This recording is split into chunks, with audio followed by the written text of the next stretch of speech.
ನಮಸ್ತೆ ಕರ್ನಾಟಕ. ನಾನಿವತ್ತು ನನ್ನ ಮಗುವಿಗೆ ಮಾಡಿರುವಂಥ ಬೇಬಿ ಫೋಟೋಶೂಟ್ ಐಡಿಯಾಸ್ ಬಗ್ಗೆ ನಿಮ್ಮ ಜೊತೆ ಶೇರ್ ಮಾಡೋಣ ಅಂತ ಬಂದಿದ್ದೀನಿ.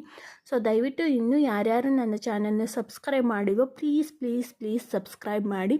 ಸೊ ಬೇಬಿ ಶೂಟ್ ಅನ್ನೋದು ಇವಾಗಿನ ಒಂದು ಟ್ರೆಂಡು, ಅದಕ್ಕೋಸ್ಕರ ನಾನು ಈ ವಿಡಿಯೋನ ಶೇರ್ ಮಾಡ್ತಿದ್ದೀನಿ.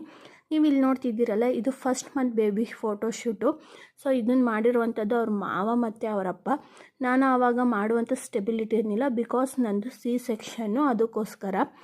ಇದು ಬಂದು ನಿಯರ್ ಗೌರಿ ಗಣೇಶ ಹಬ್ಬ ಇತ್ತು, ಅದಕ್ಕೋಸ್ಕರ ಈ ಒಂದು ಶೂಟ್ ಐಡಿಯಾ ನನಗೆ ಬಂತು.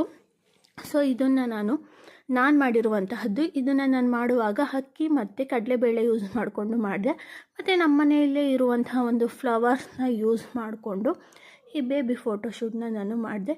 ತುಂಬ ಅಂದರೆ ತುಂಬ ಚೆನ್ನಾಗಿ ಬಂದಿತ್ತು. ನಾನು ಸ್ಟೇಟಸ್ಗೆ ಹಾಕಿದಾಗ ಎಲ್ಲರೂ ಅಪ್ರಿಷಿಯೇಟ್ ಮಾಡಿದ್ರು, ನಂಗೆ ತುಂಬ ಖುಷಿ ಆಯಿತು. ನೋಡಿ ಹೀಗಿದೆ ಲುಕ್ಕು, ಗಣೇಶ ನೋಡಿ ಎಷ್ಟು ಚೆನ್ನಾಗಿ ಕಾಣಿಸ್ತಿದೆ. ತುಂಬ ಚೆನ್ನಾಗಿ ಬಂದಿರುವಂಥ ಒಂದು ಶೂಟ್ ಇದು.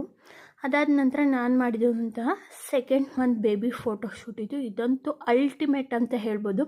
ಒಂದು ನೆಕ್ಸ್ಟ್ ಟೀಮ್ ಇಟ್ಕೊಂಡು ನಾನು ಮಾಡಿದಂಥ ಬೇಬಿ ಫೋಟೋಶೂಟ್ ಇದು.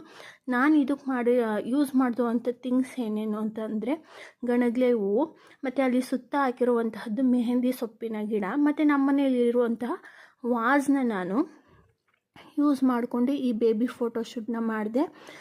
ಸೆಕೆಂಡ್ ಮಂತಿಂದ ಥರ್ಡ್ ಮಂತ್ಗೆ ಹೋಗ್ತಿದ್ದಾನೆ ಅಂತ 2 to 3 ಅಂತ ಬರೆದಿರುವಂಥದ್ದು. ಕೆಳಗಡೆ ಯೂಸ್ ಮಾಡಿರುವಂಥದ್ದು ಒಂದು ಅಡಿಕೆ ಪ್ಲೇಟ್ ಅಂತ ಹೇಳ್ಬೋದು. ಆ್ಯಕ್ಚುಲಿ ನಾನು ಅಲ್ಲಿಗೆ ರಾಗಿ ಬಿತ್ತಿದ್ದೆ, ಬಟ್ ಇನ್ ಟೈಮ್ಗೆ ಅದು ಮೊಳಕೆ ಬರಲಿಲ್ಲ. ಅದಕ್ಕೋಸ್ಕರ ನಾನು ಏನು ಮಾಡಿದೆ, ಅಲ್ಲಿಗೆ ಫ್ಲವರ್ ಡೆಕೋರೇಷನ್ ಮಾಡಿಕೊಂಡೆ. ಇದಂತೂ ಅಲ್ಟಿಮೇಟಾಗಿ ಬಂದಿತ್ತು ಅಂತ ಹೇಳ್ಬೋದು. ಸೊ ಇವಾಗ ಏನು ನೋಡ್ತಿದ್ದೀರಾ, ಇದು ಥರ್ಡ್ ಮಂತ್ ಬೇಬಿ ಫೋಟೋಶೂಟು. ಇಲ್ಲಿಗೆ ನಾನು ಬಂಗ್ಲಿ ಹೂವು ಅಂತ ಹೇಳ್ತೀವಿ ನಮ್ಮ ಕಡೆ, ಅದನ್ನು ನಾನು ಬಳಸಿದ್ದೆ. ಮತ್ತು ನೇರಳೆ ಹಣ್ಣಿನ ಮರ ಏನಿದೆ ಅದರ ಎಲೆಗಳನ್ನೆಲ್ಲ ಕಿತ್ಕೊಂಡು ನಾನು ಸುತ್ತ ಡೆಕೋರೇಷನ್ ಮಾಡಿದ್ದೆ. ಮತ್ತು ಇದಕ್ಕೋಸ್ಕರ ನಾನು ಲಾಲಿಗೋಸ್ಕರ ಒಂದು ಹಗ್ಗ ಮತ್ತು ವೇಲ್ನ ಯೂಸ್ ಮಾಡ್ಕೊಂಡಿದ್ದೆ ಅಷ್ಟೇ. ಮತ್ತು ಈ ಸೈಕಲ್ದು ಒಂದು ರಫ್ ಫಿಗರ್ ಹಾಕ್ಕೊಂಡು ಅದಕ್ಕೆ ಅಕ್ಕಿಯಿಂದ ನಾನು ಡೆಕೋರೇಷನ್ ಮಾಡಿರುವಂಥದ್ದು. ಮತ್ತು ಸೀಟ್ಗೆ ನಾನು ಹಸಿರು ಕಾಳನ್ನ ಯೂಸ್ ಮಾಡಿದ್ದೆ, ಮತ್ತು 3 ಅಂತ ಬರೆಯೋಕ್ಕೆ ಬೇಳೆಕಾಳನ್ನ ಯೂಸ್ ಮಾಡ್ಕೊಂಡಿದ್ದೆ. ತುಂಬ ಅಂದರೆ ತುಂಬ ಚೆನ್ನಾಗಿ ಬಂದಿತ್ತು ಇದು ಶೂಟು. ಮತ್ತು ಕೆಳಗಡೆಗೆ ನಾನು ಕಿಟಕಿ ಸ್ಕ್ರೀನ್ ಬರುತ್ತಲ್ಲ, ಅದನ್ನ ಉಲ್ಟಾ ಮಾಡಿ ಹಾಕಿ ಆ ಕಾಂಬಿನೇಷನ್ಗೆ ತಕ್ಕಂಗೆ ಸುತ್ತ ಫ್ಲವರ್ ಡಿಸೈನ್ ಮಾಡಿದೆ.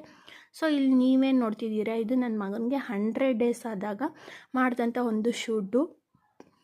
ಇನ್ನು ಇಂಟೆನ್ಷನಲ್ಲಿ ಮಾಡಬೇಕು ಅಂತ ಏನು ಪ್ರಿಪೇರ್ ಆಗಿ ಮಾಡಲಿಲ್ಲ, ಸುಮ್ಮನೆ ಕೂತಿದ್ದೆ. ಆವಾಗ ಇವತ್ತು 100 days ಅಲ್ವಾ ಅಂತ ನೆನಪಾಯಿತು. ಸೊ ಆಯಿತು, ಒಂದು ವಿಡಿಯೋ ಮಾಡೋಣ